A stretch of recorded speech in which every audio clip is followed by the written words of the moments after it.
Toyota Crown versus Uber driver. Toyota Crown versus Uber driver. So this Toyota Crown has quite a bit of history. I haven't looked into a whole lot of it, but I first saw the car at Hall Toyota in Virginia Beach. My brother Malin Alexander is a salesman there, and he sold me my first car getting back to the United States after I'd been here for about 2 years, almost. I think it was just about almost 2 years. It was in March of 2023. No, not even 2 years yet, but it's 2 years now that I've been back in the United States. And I bought a 2014 Toyota Camry XLE, my first Toyota, an excellent car, a luxury car, if you will, even. I've even read some comments about the web that the Toyota Camry is experienced by many as a high-end luxury car. There was a time when I was driving as an Uber driver, some riders, and one rider in particular, to his car to pick up his car, and he mistook the Toyota Camry for a Lexus. And what was interesting about that is that I was dropping him off to his car, which is a Lexus. And the more I see the Lexus type that he was driving, of course, Toyota and Lexus are the same company. They make the same company, just like how you have Ford, Lincoln, and Mercury are the different levels. You have Toyota and Lexus, and several other cars have the same, different tiers like Acura and Infiniti, and so on. You have the standard ones, and you have the luxury models. And so it's the Lexus ES series. So the ES 300s and whatnot, they have this very similar body style to the Toyota Camrys. And, of course, they have whatever other bells and whistles are in there that come standard, that do not come standard with the lower trim levels of the Toyota Camrys.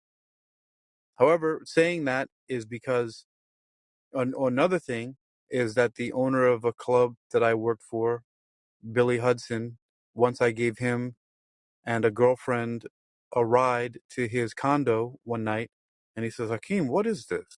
Like, this is a really smooth ride." I mean, he was really impressed with the way that the car drove when I first got it, and I gave him a ride home one night after the club closed.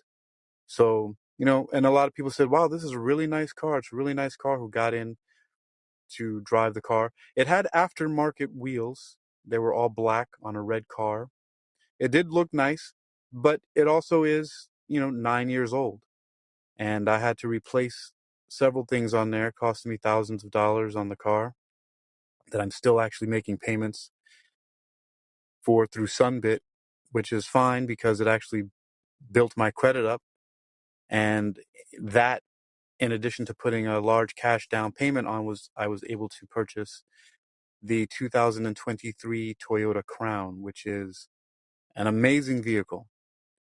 And I started this podcast on Spreaker called Toyota Crown versus Uber driver because I took possession of the car and drove it off the lot of Hall Toyota in Virginia Beach, where once again my brother Malin Alexander is a salesman there. Very personable guy, great person, very knowledgeable about the cars and the sales process. So if you're in the Hampton Roads and Virginia Beach area and you're looking for a new automobile, go to Hall Toyota Virginia Beach and ask for Malin Alexander. And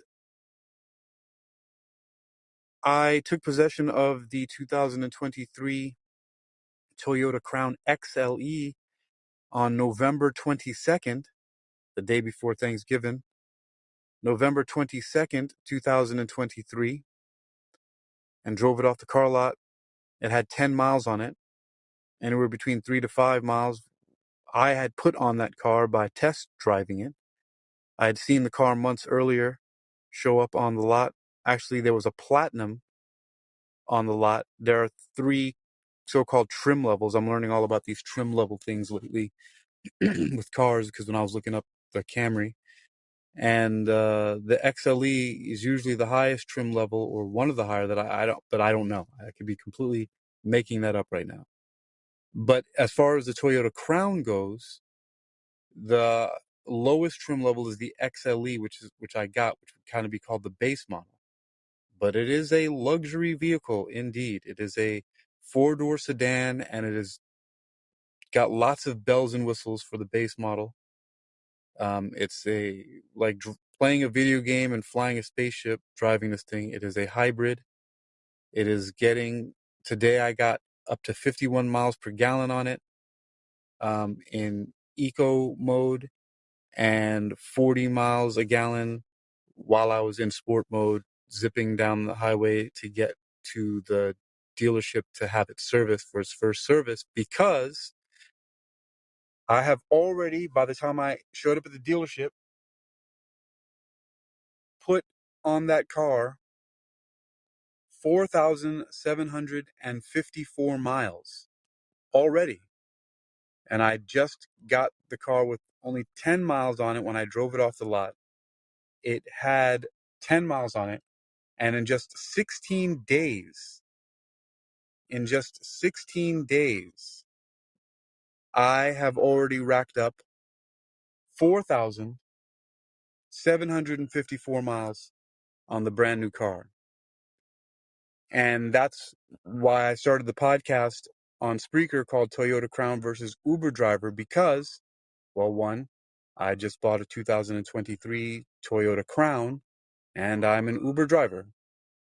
And one of the things that maybe a lot of people don't consider is that driving for Uber puts a lot of miles and wear and tear on a vehicle.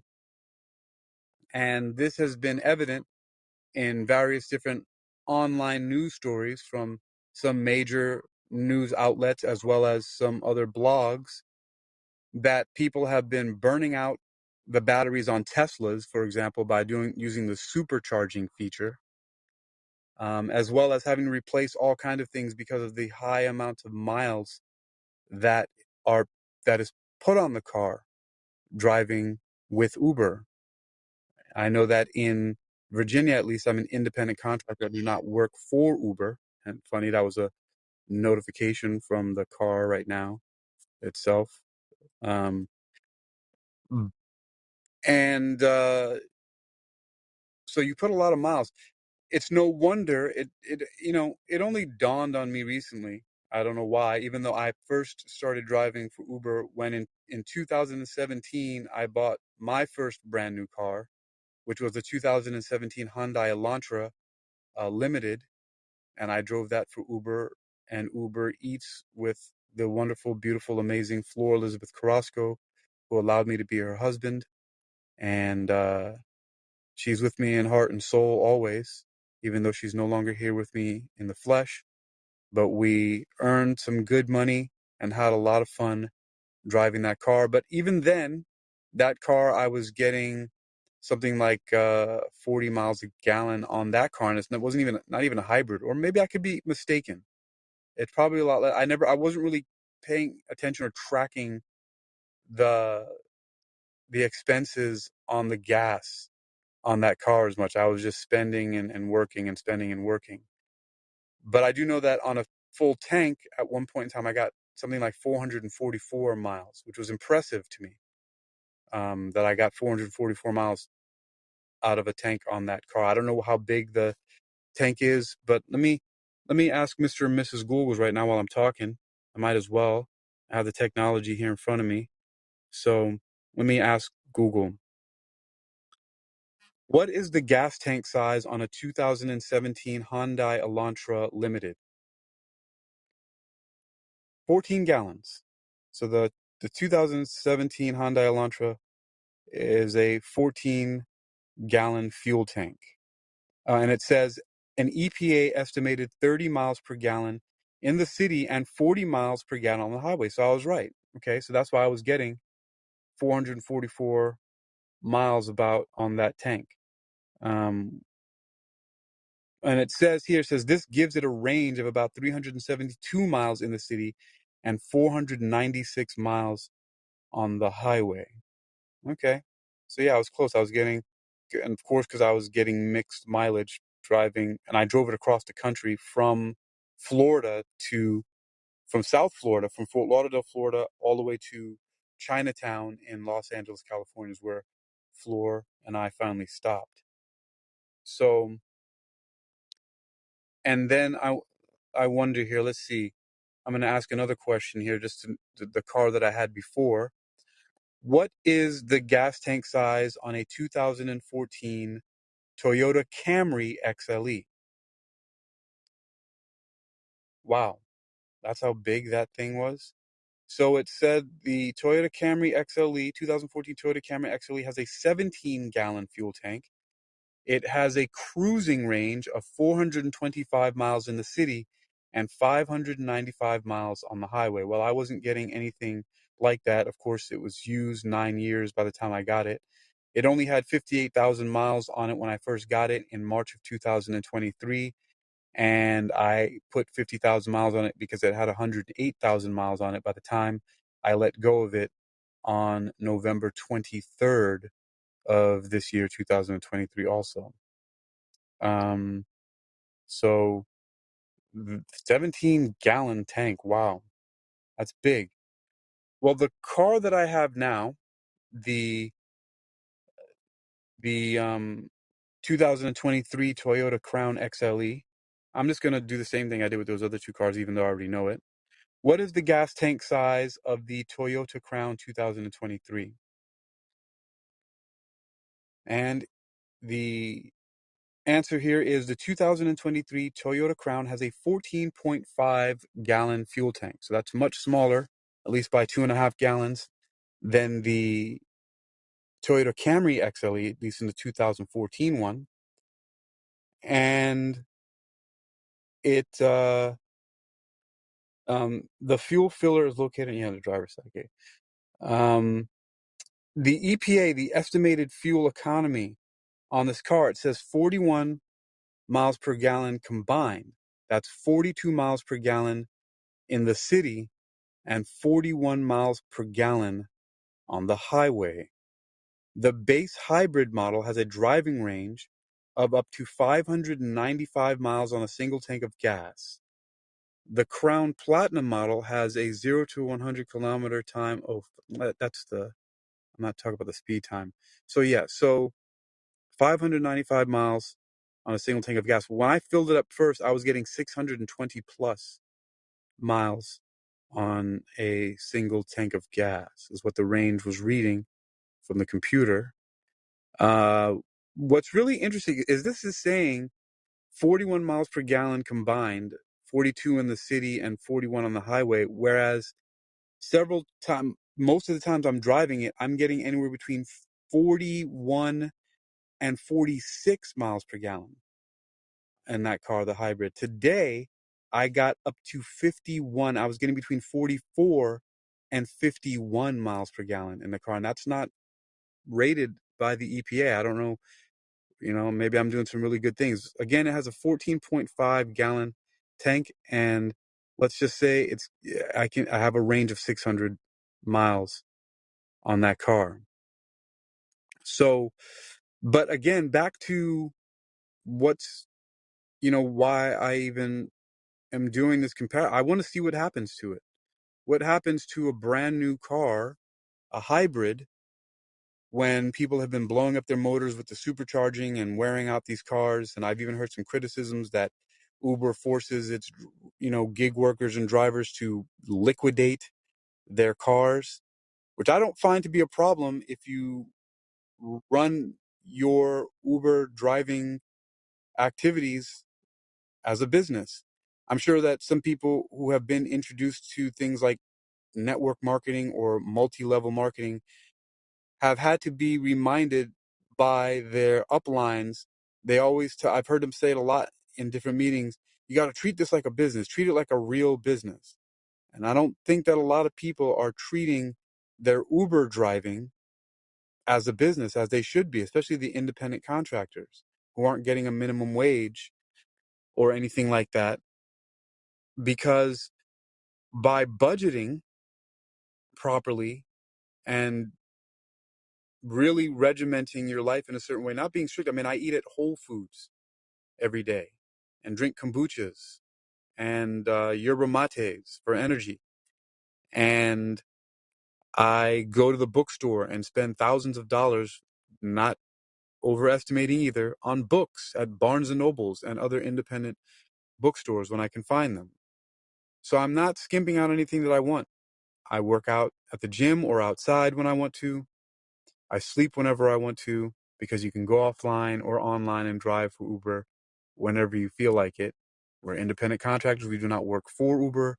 We work with Uber. And I'm easily putting away $3,000 a month by putting $100 a day in savings. No problem. Running it like a business. I calculate how much fuel I'm using.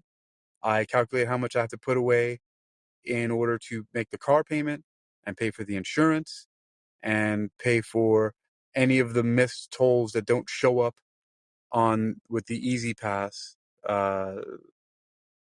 transponder. Hello, Cecilia Grace. And so, oh, and meanwhile, I'm saying hello to Cecilia Grace. If David and Spacey, hello, welcome. But I love Cecilia Grace, so I saw her pop in here. I got really giddy and happy. But um the car is amazing. I got 51 miles per gallon on the highway after shifting from sport mode to eco mode. In sport mode, I was getting 40. And I don't know what the EPA is talking about. They say a combined 41 miles per gallon. I'm getting 51. This is ridiculous. So it's great for me to drive for Uber. But the whole premise behind Toyota Crown versus Uber driver is I'm taking a brand new car, this 2023 Toyota Crown XLE, which I'm calling Crownelia. That's a play on the words of course, the name Cornelia and, of course, Crown. And I'm driving the hell out of it. I've already put 4,754 miles, well, now 4,763 miles on it when I drove it away from getting the mileage service at the dealership. And that's in just 16 days. I drove the car off the lot with only 10 miles on it on November 22nd of 2023 and have already put on 4,763 miles. And am I counting right? Right? The 22nd, let me go 23rd, 24th, 25th, 26th, 27th, 28th, 29th, 30th. Okay, so that's 9 days, right? Plus, what day are we in now? The 8th. So 9 plus 8, 17 days. Same difference, right? But still, 17 days, putting 4,700 miles, more than that on the car. There's definitely going to be some hardcore wear and tear as an Uber driver on his vehicle. And I'm just documenting it in the podcast to see what happens. Because again, people have, I've been seeing online news outlets, major ones and smaller blogs and things like that, talking about how people are burning out their Tesla batteries through the supercharging, because of course they want to charge it as fast as they can and get back on the road and make that good Uber money. And then all kinds of other things happening with the car. And then even something I saw today that said that, the cost benefit ratio of an electric car is not all that great when it comes down to it in certain circumstances. And I was at first a huge proponent of all electric vehicles. I haven't been for quite some time, even before I got this Toyota Crown, which is a hybrid. But I had come to the conclusion that you have to, in part, have some type of combustion motor in combination with an electric motor. And it doesn't have to be the so-called fossil fuels, which, by the way, I found out that they might not actually be from fossils and they come from completely different depths of layer than where the fossils are found. So this is a completely different thing, but I'm not going to get into that. But that there are hydrogen fuels and ethanol, which can be made from hemp and all kinds of other plants. It's probably like over 80%, maybe even 95% of the fuel they use in Brazil for the cars is ethanol fuel, which is much cleaner and environmentally friendly, supposedly, by a lot of the reports that I've seen. So you can make hybrid vehicles with ethanol fuels and hydrogen. And I mean, there were certain other hydrogen fuel cell manufacturers that were shut down. But I even helped a friend, Amber, in California outfit and retro or refit her car. It was a Ford Bronco with a hydrogen uh, power that was using electrolysis to split the water into hydrogen and oxygen, and using the hydrogen as fuel, and then outputting the exhaust as water. But of course, that got shut down real quick. But so there are options of combustion that are other than the crude oil byproducts to make gasoline with, that you can make hybrid vehicles with. But the hybrid vehicles have all kinds of issues. I mean, the electric vehicles, the pure EVs, have all kinds of issues. One of them being cold weather problems. Of course, as you may know, that when you cool off the conductive materials, they become hyperconductive.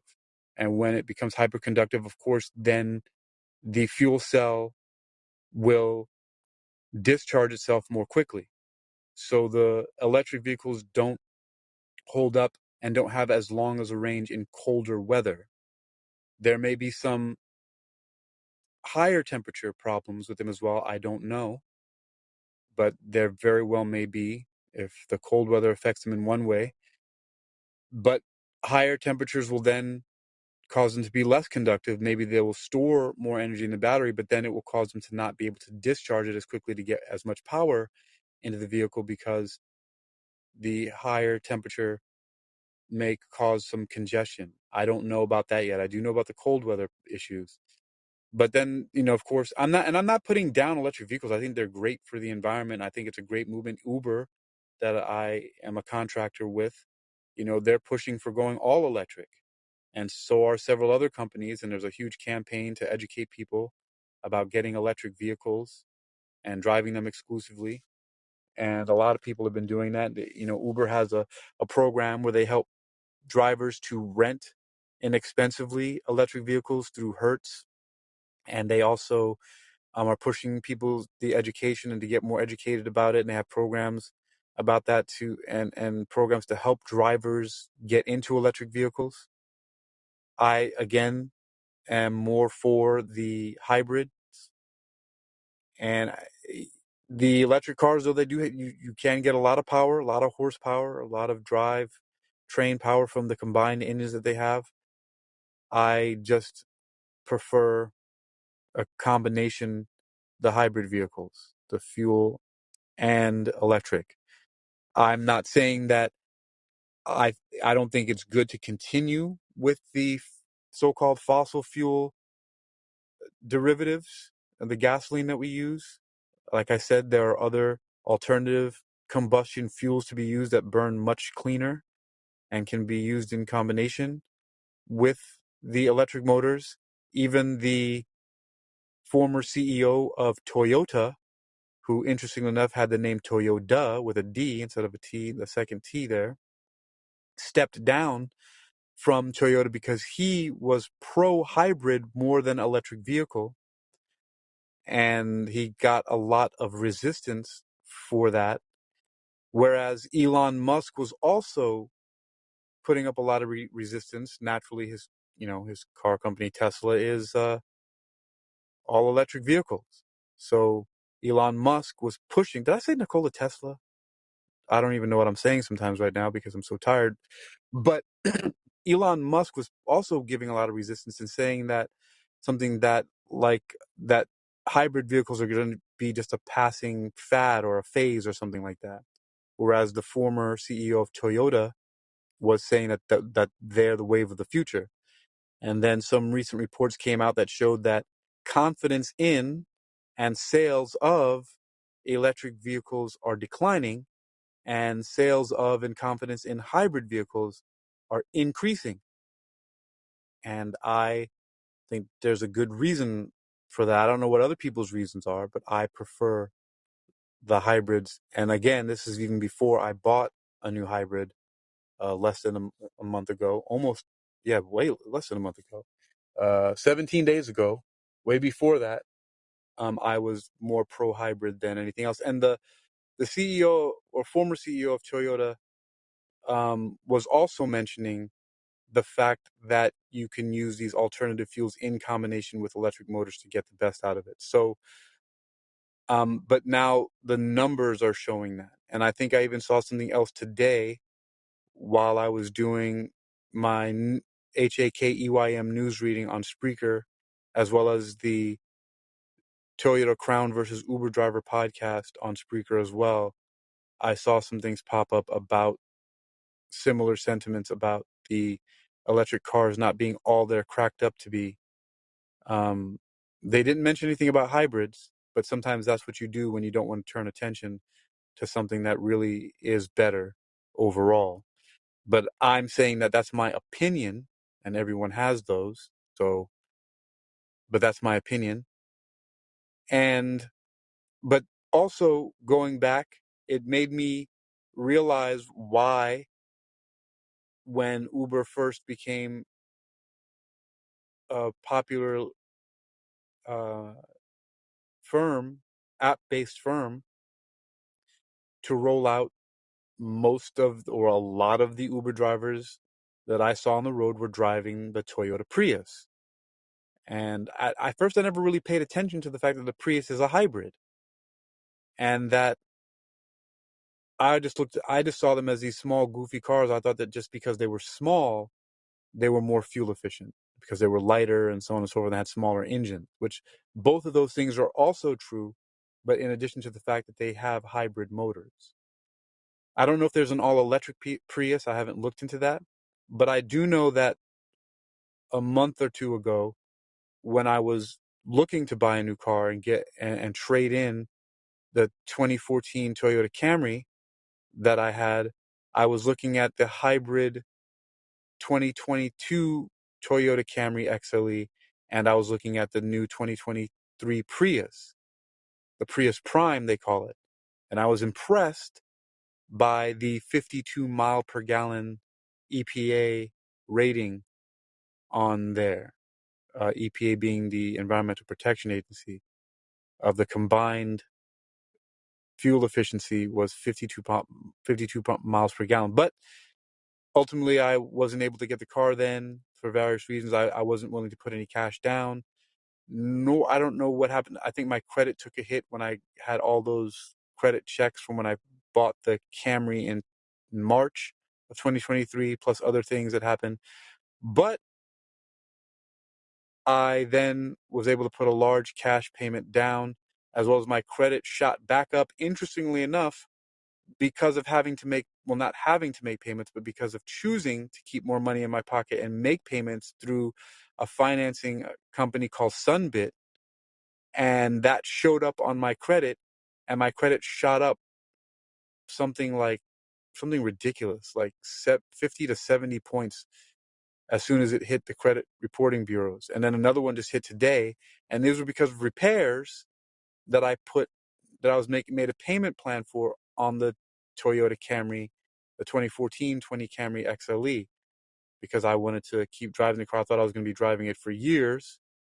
But then I kind of got really, when I saw the Crown and other cars on the lot, where my brother's a salesman there at Hall Toyota in Virginia Beach, I wanted a new car, and it was for practical reasons, because I knew that having a new car, I would be the one putting the wear and tear on it, and there would be a lot less repairs. Like, I had to have the boots for the front shocks replaced, the front brakes replaced. There was a recall on something called a torque converter, which affected the transmission, and I was getting shuddering in the car, and on and on and on. There were lots of things, and the gas mileage was going down, and the car was really being worn out and beat up by me driving it as an Uber driver, especially as much as I was driving it, sometimes up to 300 miles a day. And that's ridiculous. And that's how I got to where I am now at 4,754 miles on the Toyota Crown in just 17 days, because of driving for Uber so many hours of the day. sometimes without taking a break, and in this car, not really feeling it much because it's super comfortable. But it's a brand new car, and it's spacious, it's comfortable, it's highly fuel efficient. Like I mentioned earlier, I was getting 51 miles per gallon on the highway, and that was in eco mode, and about 40 miles per gallon in the sport mode, which is the first time I drove it in sport mode for that much, for probably maybe 30 minutes just to check it out. The traffic was getting lighter on the highway, and so I was zipping around and doing a little uh, calculated speeding and just keeping it in sport mode for a while just to see what it could do.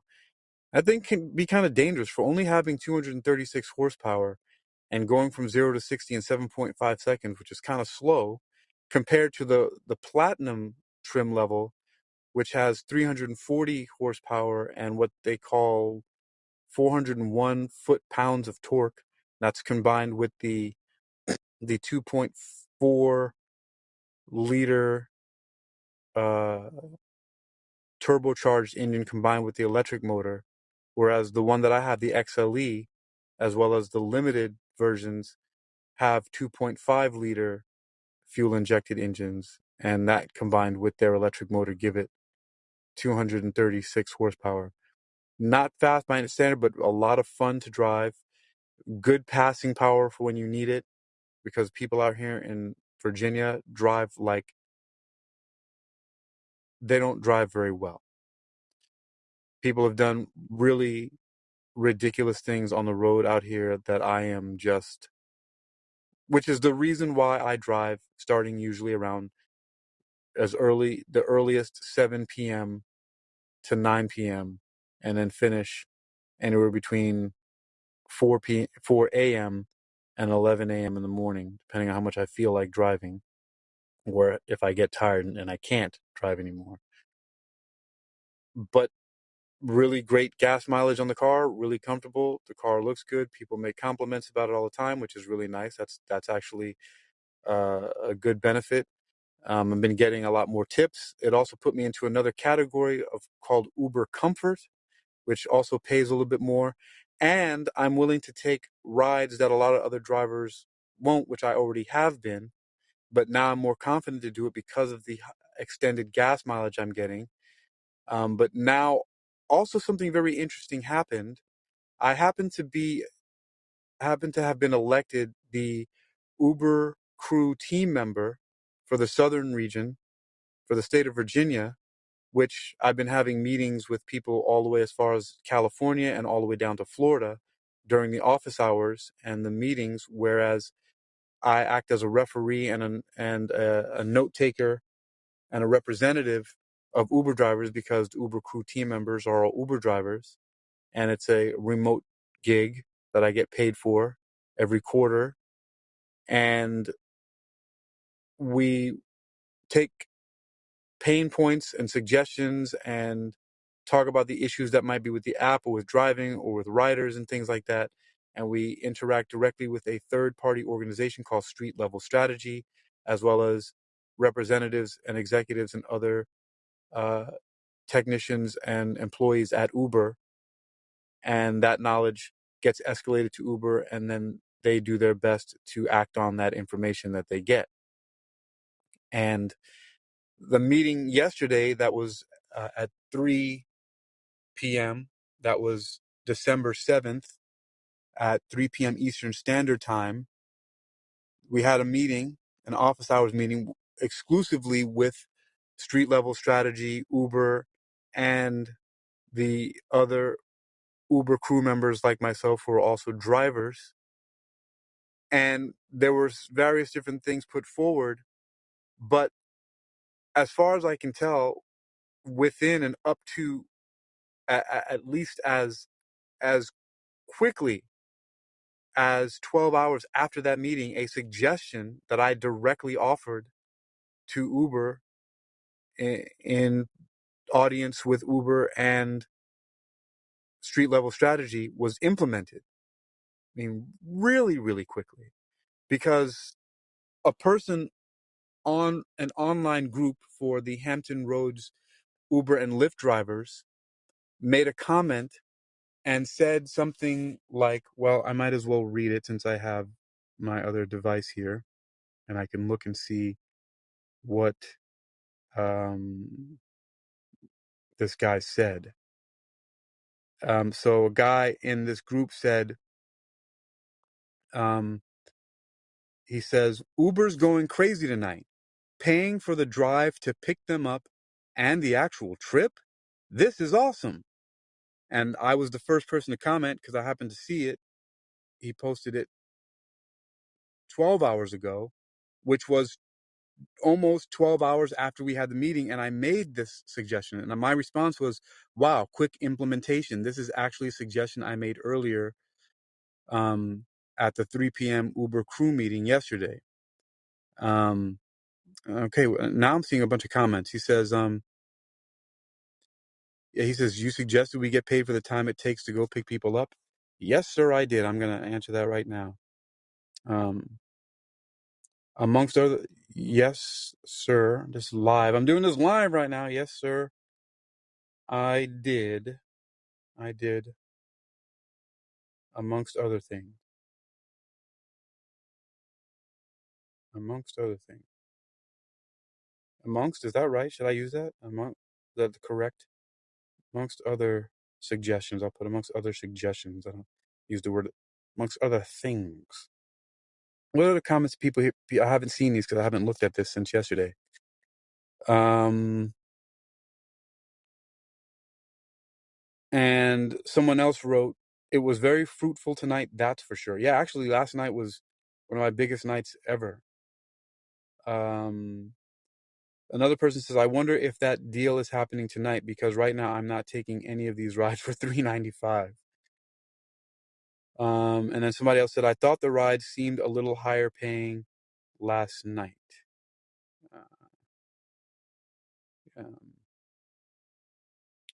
So yeah, I thought I replied directly to him. Let me copy that and just make sure I did. I want to make sure he gets that. But most of the time in this group, people are just complaining about a lot of stuff. And I'm kind of on the fence. I've never been really much of a complainer about people in those kind of situations that I'm contracted with or employed by. I even wrote an article, I think it's on HakimAlexander.com, that's called Four Workplace Gossip Topics to Avoid. And as I recall, the four workplace gossip topics to avoid I wrote were because I saw them to be ubiquitous in my work life in the United States and in China. It was the same thing. People complain about these four things. They complained, one, about how little they were getting paid. Two, about how many hours they had to work. Three, about their immediate supervisor. And four, about the company or organization that hired them itself. So, for example, I was the yoga advisor at YogaWorks, and this was people's complaints. They're getting paid too little. Two, they're working too many hours. Three, they don't like the manager. And four, the company YogaWorks sucks. So just an example to put it there. That's what people complain about. And it's no different. And I wonder, because I don't have the inclination to complain about these things. It doesn't even come to my mind when I'm frustrated. I might cuss and moan to myself and be like, what the fuck are you doing right now, Uber? Or if I don't take a trip, I'll say, Uber, you're out of your goddamn fucking Uber Technologies AI mind. Right? I might say something like that to myself while I'm in the car, but I don't go and air that out because I don't see there's a reason to be. One of the things that I had put forward in that article was if things are that bad, if you feel like that, then fucking quit. Right? Don't work there anymore. I mean, that's at least that's been my MO, but I know everybody's lifestyle is different and they don't have or don't feel like they have those options. But then again, I quit jobs and walked away from things even when I didn't have the option, when I didn't have even money to eat or for anything else for that matter, for nothing. So, if someone disrespected me, you said goodbye, or not even that. I would just leave and never to be seen again.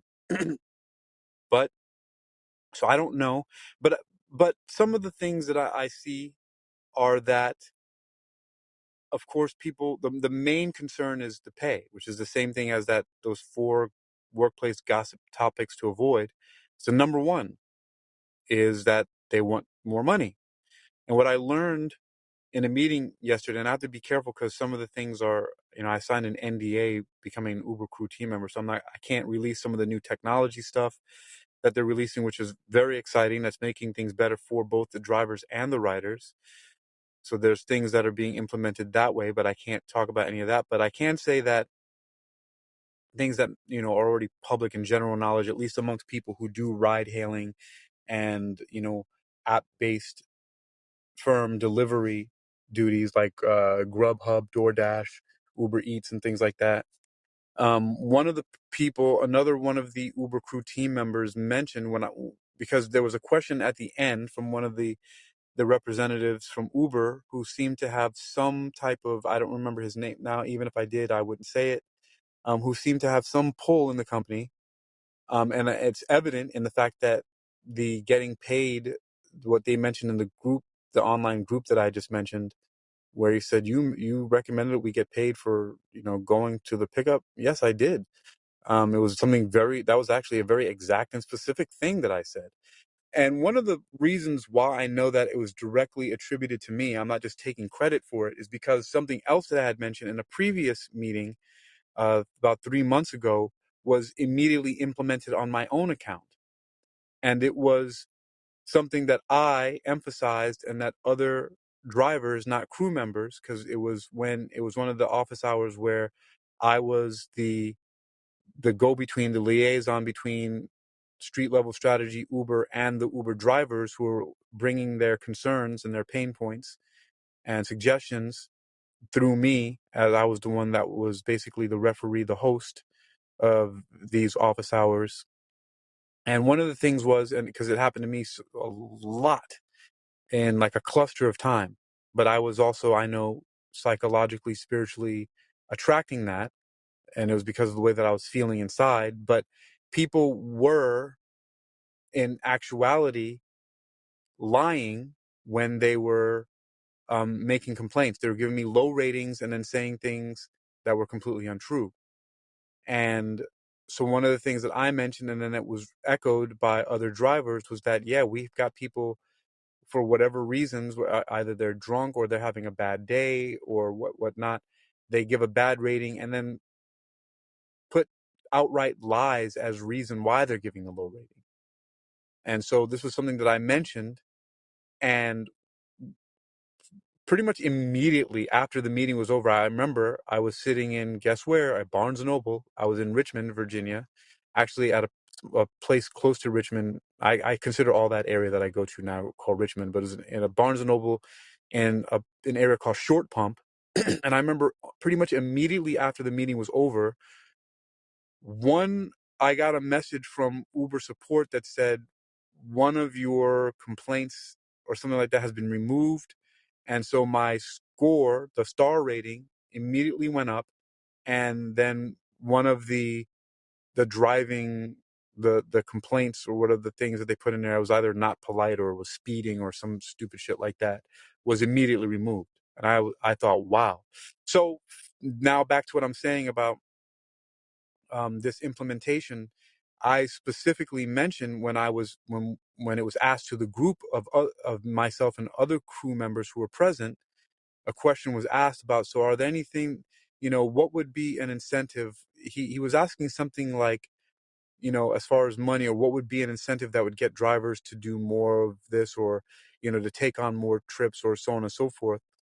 And so I mentioned, and it was only because, see, this is a feedback loop, because I don't make very many comments at all in the online group of the Hampton Roads Uber and Lyft drivers because most of it, like I said, to me is whining and complaining, and a lot of it's very negative, and I don't really have much to add to that. And when I look at it, I kind of just think to myself, I don't know, you guys ain't living right. I have my own, you know, arrogant inner response to it, which is just me reacting based off not knowing what these people are going through, right? But I just don't get involved in it. But one of the things, but I do pay attention to as much as I can, especially when things are repeated over and over again. And one of the things I saw being repeated over and over again was that people don't think that the drivers don't think that it's fair that they should take any rides that do not pay them at least $1 per mile, which I think is great. Even in the older car I was driving, 9 years old, the 2014 Toyota Camry XLE, which was kept in excellent condition, by the way. And when I got it, it only had 58,000 miles on it. And just, what was it, from March to November, that's 8 months. I put another 50,000 miles on it because when I traded it in, it had 108,000 or so miles on it. But it's an excellent car. It was getting between 25 and 30 miles per gallon, even in its 9-year-old state. And the person who had it kept immaculate care of it. The only thing that had damage on it was the driver's seat, because look, they just sat on it for all of those 58,000 miles. But that was the only thing. It had just some cracks and wear in it. But that's it. The rest of the car was amazing. But even then, I was thinking that $1 per mile was great, because um, if the car is getting 25 miles per gallon, let's say 20, just say 20, because the older car sometimes wasn't getting even 25 miles per gallon. But let's even say, so I'm just using the lower number because it's a good example here. So 20 miles per gallon, right? And here now in Virginia, at least for a few months into driving, the gas prices started to go down. And so the gas prices started to go down from being three something, almost like 380, 390 per gallon, to, in some places I've seen, as low as 270. I was in North Carolina yesterday, the day before, and I saw gas prices as low as 272 in North Carolina. And here in Virginia, I've seen them as low as 296 or 280 something in some places in Virginia. And so thinking about that, right, you're paying, let me just put an even number here. Let's say you're paying $3 for 25 miles, right? So if you're making $1 for every mile, right, then for 1 gallon of gas, which costs you $3, you're making $25. So you're basically making 8 times and a little bit more than, because 8 times 3 is 24, right? So you're basically making 8 times more. And then you subtract that $3 that you paid. So you're paying $3 to get 20, let's say 20 miles, right? $3 to get 20 miles. And then you get paid $1 per mile. So you're basically making $17 profit off of that gas, that tank of gas, if your car is only getting 20 miles per gallon. So you pay $3 and you get 20, because the $3 drives you 20 miles, right? 20 miles per gallon. And then you get paid $1 per mile. So you're getting $20 for that gallon, but you have to subtract that 3, right? So 17 is your profit off of that. That's pretty good, right? To pay $3 and get 20. So you make 17 bucks off of it. So you're making 3 times, a little bit more, almost 4 times as much as wait, is my math right there? You pay 3, you get 17. That's 5 times. Good Lord, Hakeem, get some sleep. Because 3 times 5 is 15. So you're getting 5.5 or more, a little bit more than. So that's 5 times more than you pay for the gas. That's not bad at all. And so that's something that I was hearing a lot. I know I went around a lot in a circle just to do that silly math, the basic arithmetic there, but that's something that I was hearing a lot, and it stuck in my mind because a lot of people were saying $1 per mile, $1 per mile. And so I thought, and so then, it even swayed me to the point where I would get angry when I would see trips that didn't add up to $1 a mile, and I'd be cussing, grumbling to myself, fucking Uber, what the hell, I don't want to take this trip, but I take them anyway. But that I'm very easily influenced by everything that comes in from my environment on the outside. So I'm one of these people that has to be very aware of the fact that I am very prone to being swayed by any and all information that comes to me. So I have to be very diligent and hyper vigilant about how information comes to me. But that's one of the things that stuck to me because it was repeated over and over again. And so I made this very specific suggestion that not only one, they get paid $1 per mile, but two, because of the last few times that I've taken reservations, because with Uber you can reserve a trip ahead of time. So for example, if you have to get to work at a certain time, like at 7 o'clock in the morning, and your commute is 30 minutes, you book a trip for an Uber driver to show up at 6 o'clock on the dot. And we show up and you take that 30-minute ride, you get to work 30 minutes earlier. Or if you're really cutting it close, you can make it to get you exactly there on time. Not a good idea. But you can reserve that trip. Most of them I get are for those, but more often than not, it's for people wanting to get to the airport on time. And the claim in Uber by the Uber app says that you'll get trips along the way to your reservation. Well, when I first did it a couple months ago, I that did happen, I think, the first couple times. Then I stopped taking reservations for whatever reason. I don't know. And I wasn't seeing them as much or something like that. Or maybe it just got moved to a different place in the app and I wasn't noticing them. It was under the opportunities tab, but I wasn't getting any. And so I wasn't really being affected by it. But then I started taking them again because I was looking at the numbers on them, and I was seeing getting paid $25 to drive people 3 miles, even 10 miles. I'm thinking, wow, that's more than $1 per mile. So I started taking those, even if I was seeing ones that were 19 miles and you were getting paid $27. I thought that's great. That's more than $1 per mile. But then what started happening was, in the past 3 or 4 times that I did it, was that I was not getting any trips along the way. So that I ended up having to drive sometimes anywhere between 15 to 30 miles just to get to the reservation. And then, that completely obliterated the whole plan, the game plan that I had. So I thought, okay, why am I doing this then anymore? So I decided that I wasn't going to do it anymore. And then lo and behold, I got a reminder, Uber crew, office hours, December 7th, 3 p.m. Eastern Standard Time. It was supposed to be covering mostly different pain points and different things that they were going to roll out to help us out with events, like at hockey, NHL, and NBA. So hockey and basketball games at different stadiums and venues where they had those. And so that was the main focus of that, was to talk about that. And we addressed things like where to park and, geo-fenced areas that were reserved for Uber drivers to park and pick people up and things like that and drop them off. And so they're rolling out some really cool things for that. Again, NDA can't talk about exactly how they're implementing those things, but there's a lot of really cool stuff that they're doing that's helping both the riders and the drivers.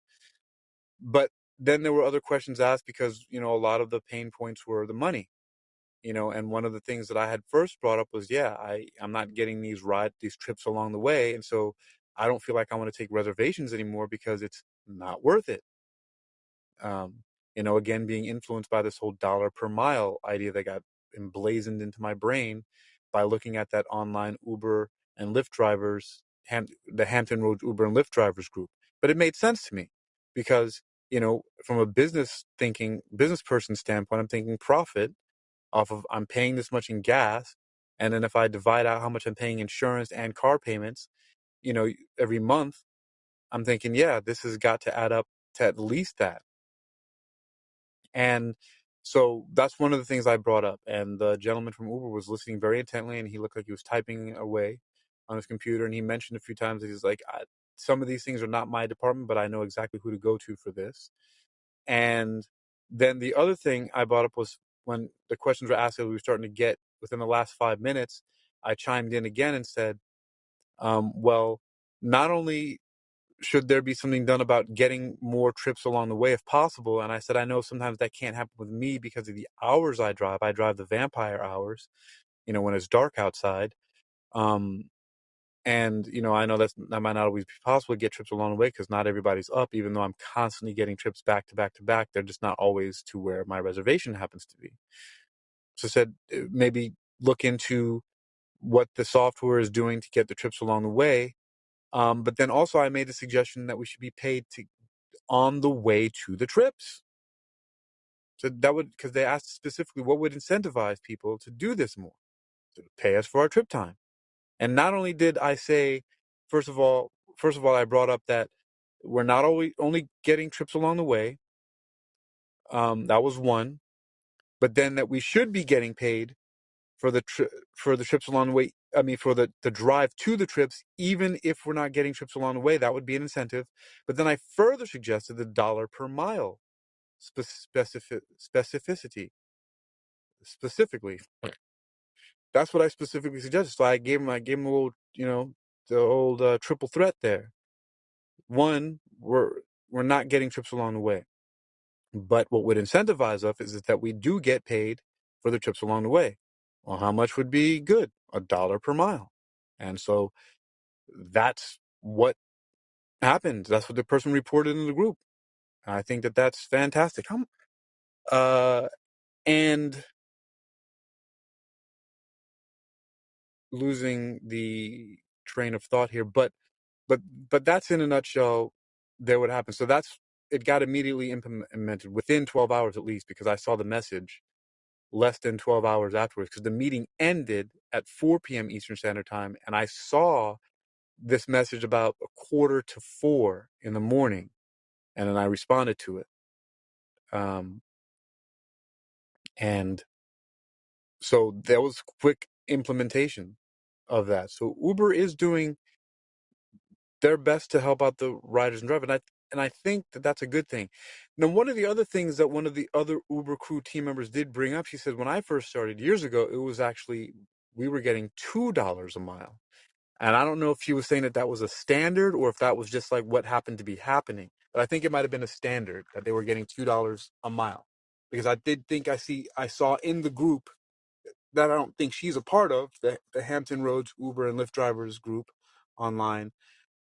I think I did see that at one point in time that somebody had mentioned that as well, and she just reminded me when she said it. But she said, yeah, $1. She agreed that $1 a mile would be a good base standard to get paid.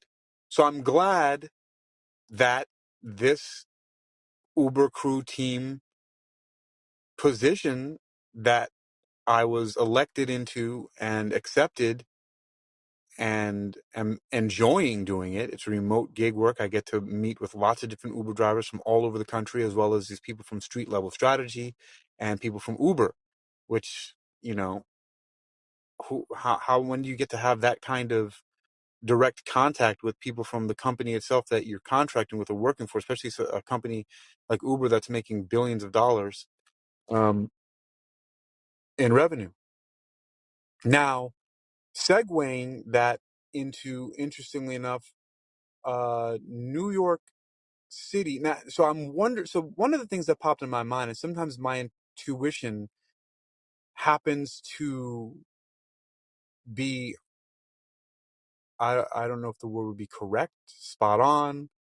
But when this gentleman from Uber was doing this, I don't know if he had direct knowledge of it himself or if it was something. I mean, he genuinely seemed to be, and I felt the energy from him that he wanted to be helpful and he wanted to find a solution to help bridge this gap of servicing the community of people who need to get rides to where they're going, because that's one thing that I actually started to notice. I know I'm segueing a segue here, but I actually started to realize that I'm actually providing a really valuable service to people. At first, it was just me thinking, well, I was making a whole bunch of money with Floor before, when her and I used to just have the time of our lives riding around in our car doing Uber Eats together. We got to spend all day together riding around Uber Eats, and then sometimes taking breaks, well, every day, taking breaks to go to many of the different restaurants that we discovered doing Uber Eats, and then going to the beach for 2 to 4 hours and so on and so forth. And then I would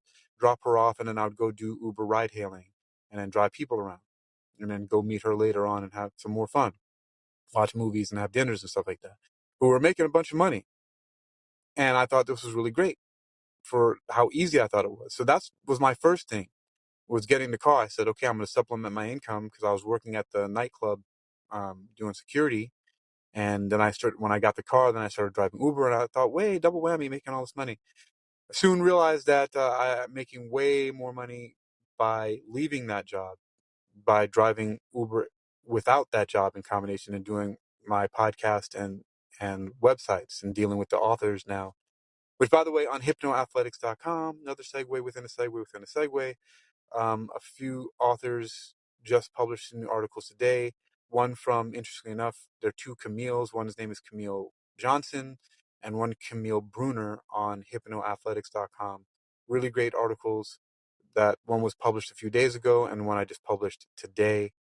I might as well, since I'm looking at all of these things, just read the titles of them, because they are actually providing really great content. I have probably now 30 writers writing on websites, and I promise I'll circle back around out of this segue.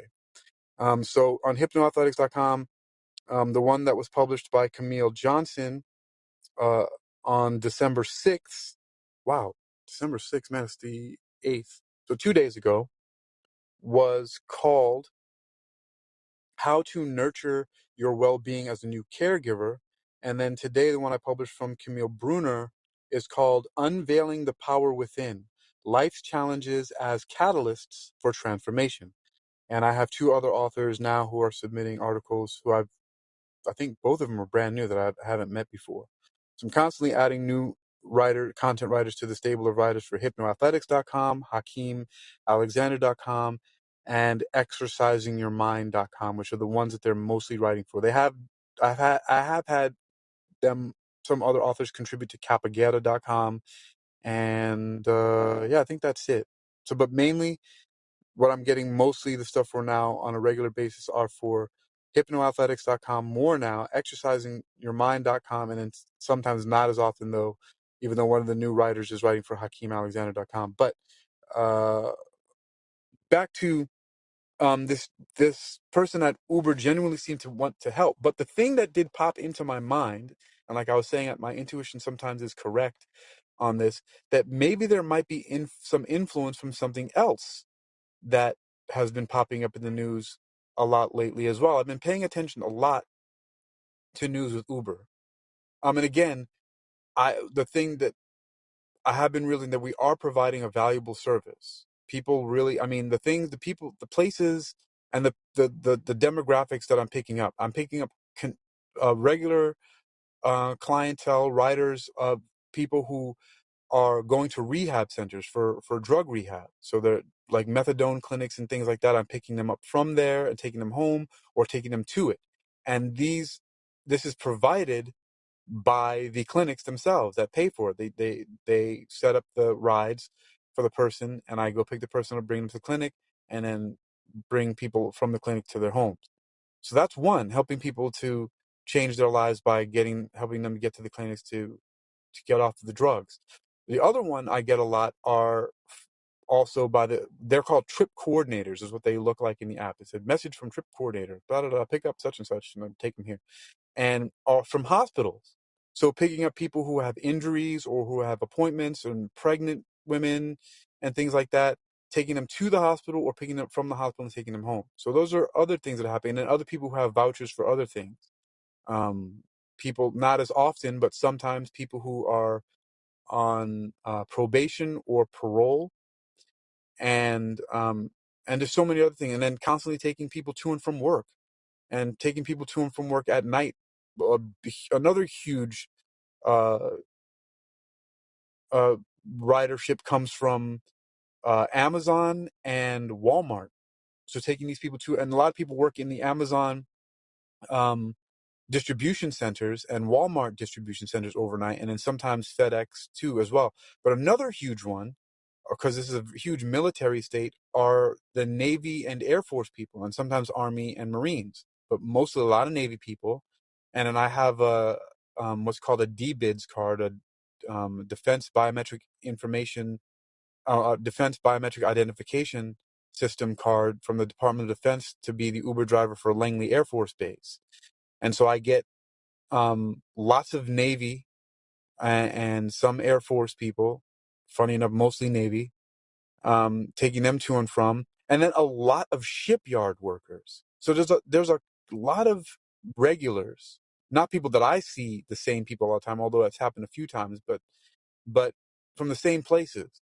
So it's really providing service, helping to this transportation. And I know dummy Hakeem. I wasn't thinking about it like that before. I was just thinking I'm just picking people up and driving them to different places. I didn't really care where they were going, but then I started seeing patterns of, shipyards, Navy, Air Force, um, Amazon, Walmart, distribution centers, and then rehab centers and hospitals.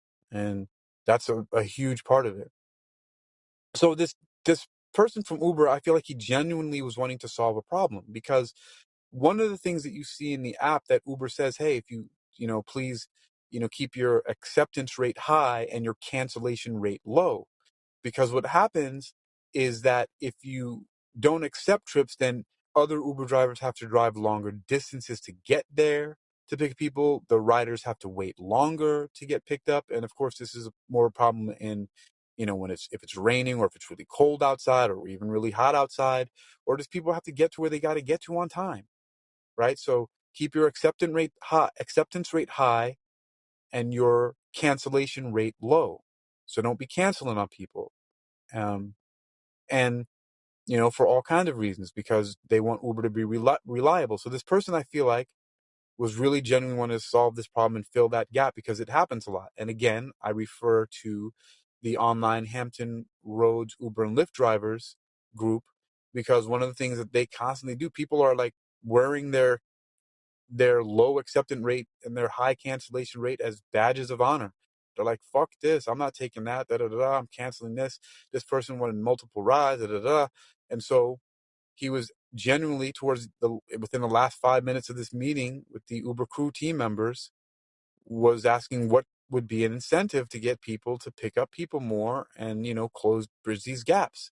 And so that, again, I'm repeating why I feel like it was so great that they really listened and implemented quickly, immediately, the the paying drivers for the time that it takes to at least go to the reservations when there are no trips along the way, as they're called, and then at the minimum paying them $1 per mile. And they really, okay. So now, circling back though, what did I feel like intuitively one of these things may be coming from, even though this guy may not have had this on his mind or even know about it at all, was the new minimum wage law in New York City. I wonder if that has, something to do with it. Like, do they not want to get caught in that situation? Now, I don't know how much that applies to Virginia, because I'm an independent contractor with Uber in Virginia, the state of Virginia. I am not an employee for Uber, as I think I'm going to make an ass out of myself.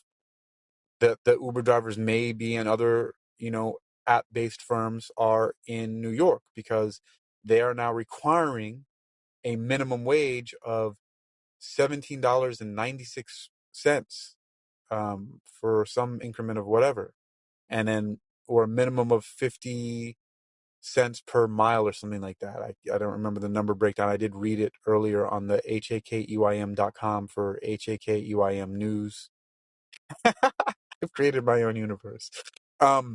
And so I wonder how much influence that had. It has to, right? Some influence. They don't want people, because, Uber drivers, especially, I'm looking at this group, they're complaining a lot and angry at Uber is this, and I have a family, and this is, and I saw people breaking down the cost of living, the rent and the food and the gas and the insurance, and some people who, like me, have car payments, and we can barely live if we're only making this much. And then some drivers were even shaming other drivers. I saw one driver say something like, "I make $1,500 a week driving Uber," and and somebody shamed him and said, you know, when the guy said, "That's all you're wanting to make," and the guy said, "Well, I have a second job and other things that I do," and he was like, "Yeah, if that's what you want to say or whatever like that, that's all you want to aspire to." Yeah, that was his first comment. His first smart ass comment was, "Well, $1,500 a week, if that's all that you aspire to." And then the guy said, "Well, I have another job. I'm doing this as a side gig, and I got a family." And the guy says, "Yeah, whatever you say," or one of those other smart ass comments. I'm like, damn, man, like in the same armchair, keyboard warrior fucking sentence, you're one complaining about how high the cost of living is, and then you're shaming somebody else for only making $1,500 a week driving Uber. I'm like, yeah, what the fuck? Um, but that's the sentiment. So, they're talking about how, for example, let's just use that as an example. Let's add $500 to that a week. Well, no. Uh, but yeah, I mean, because yeah, I know for a fact that that's more than possible. But let's just say $2,000 a week, right? That's $8,000 a month, because Uber does their cutoff. They end their week Sunday at 3:59 and start the week Monday at 4 a.m. So 3:59 a.m. the week ends, and 4 a.m. the week starts. And so from 4 a.m. on Monday to 3:59 on Sunday, that's your week. And you can, I don't know if this is the right word, but you can easily make you can make more than $2,000 a week driving for Uber. Um, so $8,000 a month, right? So now, but let's just say you're doing this 1,500 or maybe even 1,000. I don't know.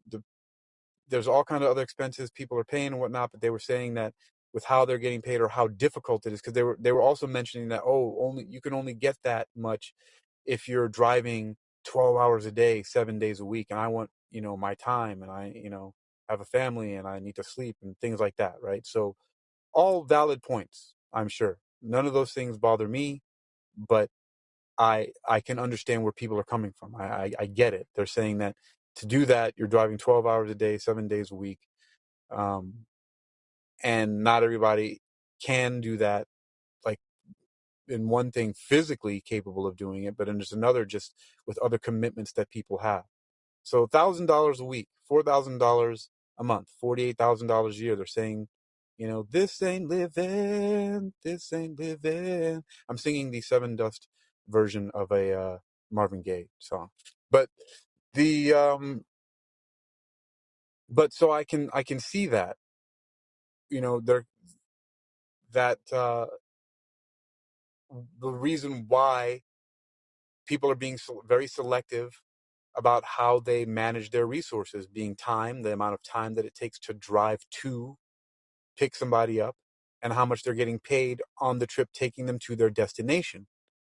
So I can see why people in there are having a very low acceptance rate and a very high cancel rate, especially because, you know, people have abused this, and it's really not something that I'm even able to get around either, is the multiple stops. People just don't even care. Like, they'll go to 7-Eleven or McDonald's at late at night and wait for like 30, 45 minutes in the McDonald's drive-thru and not give a fuck that you're sitting there and that you have a job to do and that you want to work and drive. Like, or around Halloween or just other events and parties, how people will make multiple stops and pick people up and go inside and get changed. You're just sitting out there waiting for them. It's like, fuck that. Like, they're just abusing the shit out of it. Like, you got nothing else to do. So that's understandable. So one thing a lot of people do, Uber drivers I'm talking about, is that if they accept a ride, if they don't see it right away that has multiple stops, they'll cancel it, and they just won't do it. And that I find completely justifiable, because pretty much 7 to 8 out of 10 people who do it are abusing the shit out of it. They're not just popping in and out of the store. Barring, look, if there's a long line that you don't expect inside a 7-Eleven, I'm not going to hold that against you. You didn't expect that. But you drive up to the McDonald's fucking drive-through and you see that, you could be like, hey, bro, let's just cancel this and either go somewhere else. I'll add another stop somewhere else, or just take me to my final destination altogether. Now, look, I understand people got to eat. Ugh, McDonald's though, but I understand people got to eat and different things like that. Like, one girl I picked her up from a train station, and she was coming from another state, and she was on a plane and took a train and then wanted to stop at McDonald's, and it fucking sucked for me because I had to wait there all this time. And, even last night I did one and I was totally cool about it. I actually even picked up a new client because the guy and I started talking, and I talked about being a clinical hypnotist. And so now I have a new client for clinical hypnosis for other stuff like that. But he wanted to stop off at McDonald's, and it just happened that their system was down. They weren't taking cash. They were only taking cards. And then whoever was in front of us, and then just had poor management, and it sucked. And we waited there for like 20 minutes and I didn't like it. But, we ended up talking on his very long ass ride back to Yorktown from, where did I pick him up from? I can't even remember where I picked him up from. Oh yeah, I picked him up from Norfolk, and it was a long ride, not too long, but it was a decent fare. It was a nice one for what it was. But I thought I was getting a good deal out of it in the time that it was taking, of how much I was getting paid. Because it was only something, it was like, 19 miles for like 30 something dollars. I thought, great. And plus then I also happened to be in the area. It wasn't there were no trips along the way, but it was trips close enough. And plus I needed to take a break and go refuel the car. So it was like I was close in the area and where I went. And I had seen earlier that there was a low gas price, whatever. But, you know, but I can see why people don't want to do multiple stops, is one of the points I'm making there, and why people have a high cancellation rate, that they're wearing like badges of honor, because they're like, fuck it, I'm not going to do this because people are abusing it, and just people just don't care. And then they really don't. Or maybe they're just not thinking about it. Most people in general, I found on earth, are just inconsiderate. Sorry if that's you, but you're just not thinking about anybody else at all except for yourself. And it really sucks because it's apparent in the way people drive and the way that they get on and off elevators and on the bus and all kind of other shit that people do. Is people just are not taking any consideration, at the very least, that other people exist on the earth, and at the worst, they just don't give a fuck. The other thing is the low acceptance rate is because maybe they are seeing it as multiple stops, or they just look at the numbers like I've been doing lately, and they just say, no, it's not worth it. I'm just not going to accept it. So I'm glad that I was able to in some ways bridge that gap, but this to help bridge that gap and making the suggestions that I did, which they're not original to me. I didn't even know any of this stuff about the dollar per mile, or that it at once was $2 per mile before. I did experience having to not get any trips along the way to pick people up. Um, and that was kind of a bummer. So I wanted to solve that problem. But my only first suggestion was, well, pay us along the way, for the reservation. Because usually for trips, regular trips, you do get paid. Like, let's say, for example, to make the numbers easy, a trip comes in and it says you're getting paid $10 or $11, and from where you are currently, or where you're currently dropping someone off from, it's 5 miles to pick the person up, and then 5 miles to get them to their destination once you pick them up, or any combination of whatever to make up 10 miles. It could be 0.1 mile to pick them up from where you're dropping somebody off, and 9.9 miles to get them to their destination. Either way, it's 10 total miles, and you get paid $10 or $11. That's a dollar or more per mile. Acceptable for most of the Uber drivers. But that's what you usually would see, something like that, or something at least close to it. Sometimes it's a little less than a dollar per mile, sometimes it's more, or sometimes much more. Especially they have these different things called surges, and there's promotions where they add plus dollar or $1.50 or whatever. And so you get some bonuses here and there for that kind of stuff. But if you're not seeing anything close to that, most people aren't taking them. They just don't want to do it. If you see a trip that's 10 miles and they're saying they're going to pay you $8 even, or $7, most people are just like, nah, fuck that. I'm not accepting that. So bridging that gap was one for the reservation, suggesting that, because in the reservation is that you don't normally get that.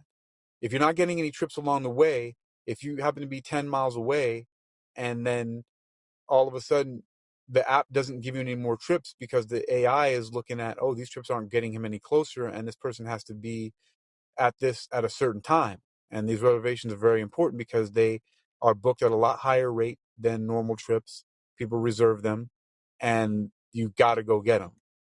They're reserved for a reason. It's a premium service that Uber offers. So you can't miss those. So the app is not going to take you. Sometimes I've been waiting 45 minutes with nothing because no trips are going anywhere near there. And they might even, as far as I know, going away from there, taking me further away. And then all of a sudden the app will kick in and say, okay, it's time to start making your way to your reservation. And then it'll automatically turn on as long as you're online, because Uber requires you to be online 40 minutes, up to 40 minutes before the reservation. And they'll try to get you trips along the way.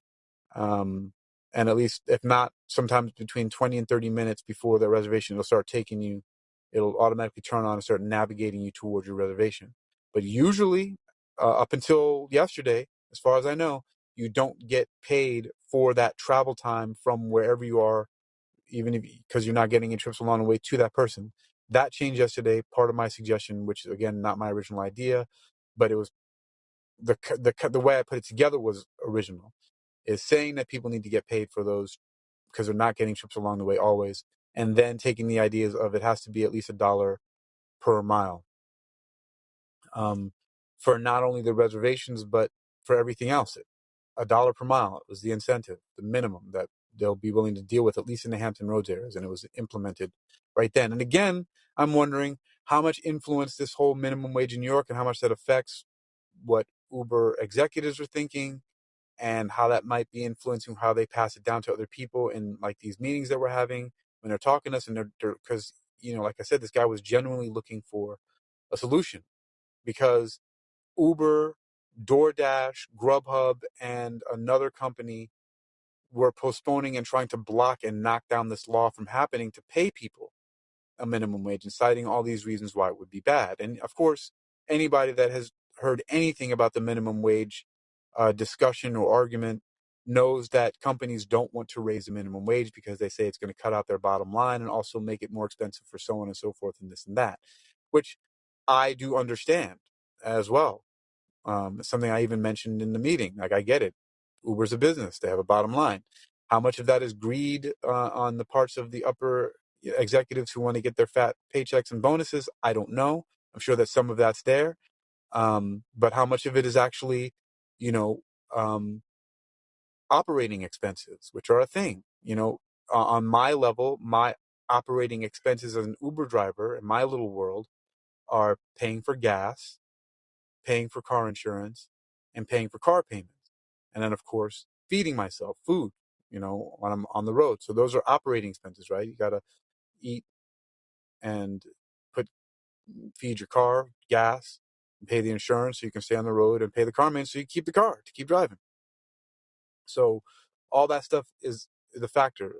And raising the minimum wage definitely cuts into those profits and or operating expenses. The other thing is that I learned while reading these articles is that Uber and Lyft had to pay a combined some two 328 or 29 million dollars for accusations that they were for wage theft. Ouch, right? Which the 290, which was the bulk of Uber, had to pay, and like 38 million was what Lyft paid, was was even though Uber paid the bulk of that, which was 290 million, it was only like 1% of their annual profits, whereas the 38 million that Lyft had to pay was up to 4% of their profits, because they have a much less market share. I didn't even realize how much less business Lyft was doing than Uber. But all those things, I'm sure, play into it. They've had to pay out hundreds of millions of dollars, and now they've got to raise their minimum wage in New York City, and other states have been making these propositions. Some of them have been blocked, but others are in effect already. And not only that, but the minimum wage is going to increase in New York City to $20 an hour in 2024. So in April. So it's right around the corner. So all of these things, a big loop de loop is happening. But Toyota Crown versus Uber driver. I mean, all of that, right, comes from this. I'm putting a lot of miles on this car, and already 4,754 miles in 17 days. I drove it off the lot with 10 miles. 5 of those were my test drive miles on there. Brand new car arrived at the dealership September 8th. I picked it up November 22nd. Drove it off the lot November 22nd. 4,700 miles on that sucker. It's a hybrid. I've been shockingly getting up to 51 miles per gallon on that car when its EPA is rated at 41 combined. That's 41 on the, I forget what the hell they have it, but it's 41 on the streets and 42 on the highway, which usually it was opposite as far as I've learned it, that you get more gas mileage cruising on the highway than you do on the streets. But I figured it out. It's because it's a hybrid. Because when you're going slower, the electric motor kicks in more, and when you're stalled, when you're stopped, the gas combustion engine cuts off. So that's why that's flipped on there. At first I was looking at it and thinking, why does this seem off to me? But it's because it's a hybrid, so it uses fuel differently. It has a different fuel efficiency, fuel management system. The battery kicks in when you're stopped, and so. But yeah, but there's also the concern of the wear and tear that's going to be put on the vehicle. Also, the things that I've been reading about people burning out their batteries in their Teslas by the fast charging devices and things like that. Even though this is not a plug-in hybrid, it recharges itself through certain driving conditions and braking. And I also noticed that the battery got fully charged all the way up, which I've never seen it before when I was driving it in sport mode the whole time. So something about driving it in sport mode and revving up that gas engine all the time, rather than relying solely on or more of a combined of the electric motor, charges the electric motor more. So, but so there's the wear and tear. So we'll see a Toyota Crown versus Uber driver. What's going to happen to this thing? I have a really good plan set out that is matched to the amount of money that I'm saving every day, and how much the car payments are, and when the warranty ends, because the warranty on that car is 100,000 miles or 10 years. And at the rate that I'm going, remember the Toyota Camry, which I haven't even been driving as much now as I'm driving this car because it's more comfortable in so many other ways. I had put on that car 50,000 miles in 8 months. So if I'm going to use that calculation, 50,000 miles in 8 months, that's 16 months is I'm going to put 100,000 miles and that warranty's done. That's not even anywhere close to 10 years, right? So 16 months, that's a year and 4 months. That's a year and a third of a year, right?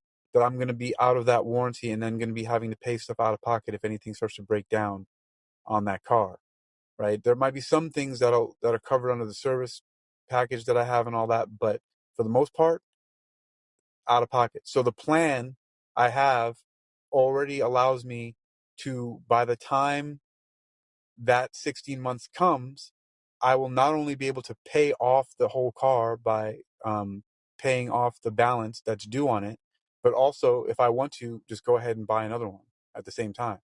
And whatever's left of that car, either burn it into the ground by driving Uber until the wheels fall off of it, or just use it for something else. I don't know. Who knows? But the calculations, as long as I don't crash and burn in the car or damage and destroy it, uh, you know, or myself get fucked up somehow, then the plan's on track. It's really ridiculous when you have goals in mind, which came before me even having to do those calculations, how high of a savings rate I have and how efficient I've become. It's insanely efficient, and I'm still able to enjoy everything that I want to do, which to many people might seem boring. Me getting up in the morning, practicing martial arts in the gym or outside, playing my guitar and singing, going to the bookstore, reading, podcasting, and then building websites and publishing stuff from authors. right? And, eating delicious foods at Whole Foods and stuff like that, and then driving. Like that might seem really boring to people, but I get really excited by reading books and then I watch a bunch of movies and binge watch TV shows when I'm falling asleep. So, I mean, exercise, music, talking and reading and geeking out, building blogs and websites. I don't know. And plenty of time to socialize if I wanted to. Haven't really been feeling like it much. I spend most of my time alone, although I did have a really great gathering with my family, my dad, two sisters, one of my brothers, my friend Sarah, and all the nieces and nephews at my sister's house for Thanksgiving. And, and I see my sister pretty often now. We text and talk, and we have a group chat through text on the phone and stuff like that. And we're regularly communicating with each other. So, I'm isolated by choice, just because we're all on different frequency levels. We all do different shit. So, um, but you know, but I got people reaching out to me, and I'm trying. Sometimes I'm attempting to get back to people now. Although I'm not. I just don't feel like it. I don't know what that is. I just get caught up in doing other stuff. But anyway, that's straying away from the the Toyota Crown versus Uber driver. Got to wrap this up. Um, gonna tear it to the ground. And on Spreaker, it's the podcast of the same name, Toyota Crown versus Uber driver. Also started up the dedicated podcast for the hakeym.com news website, and going to be adding to that on a regular basis. Also just recently made a site specifically and only for demiphase, which is short for demicerebral neurophasing. That's demiphase.com, which is my binaural beats frequencies. And I'm just doing my best to, because I found it works like gangbusters, to actually just have one podcast for a website. And so they've been matching up pretty well.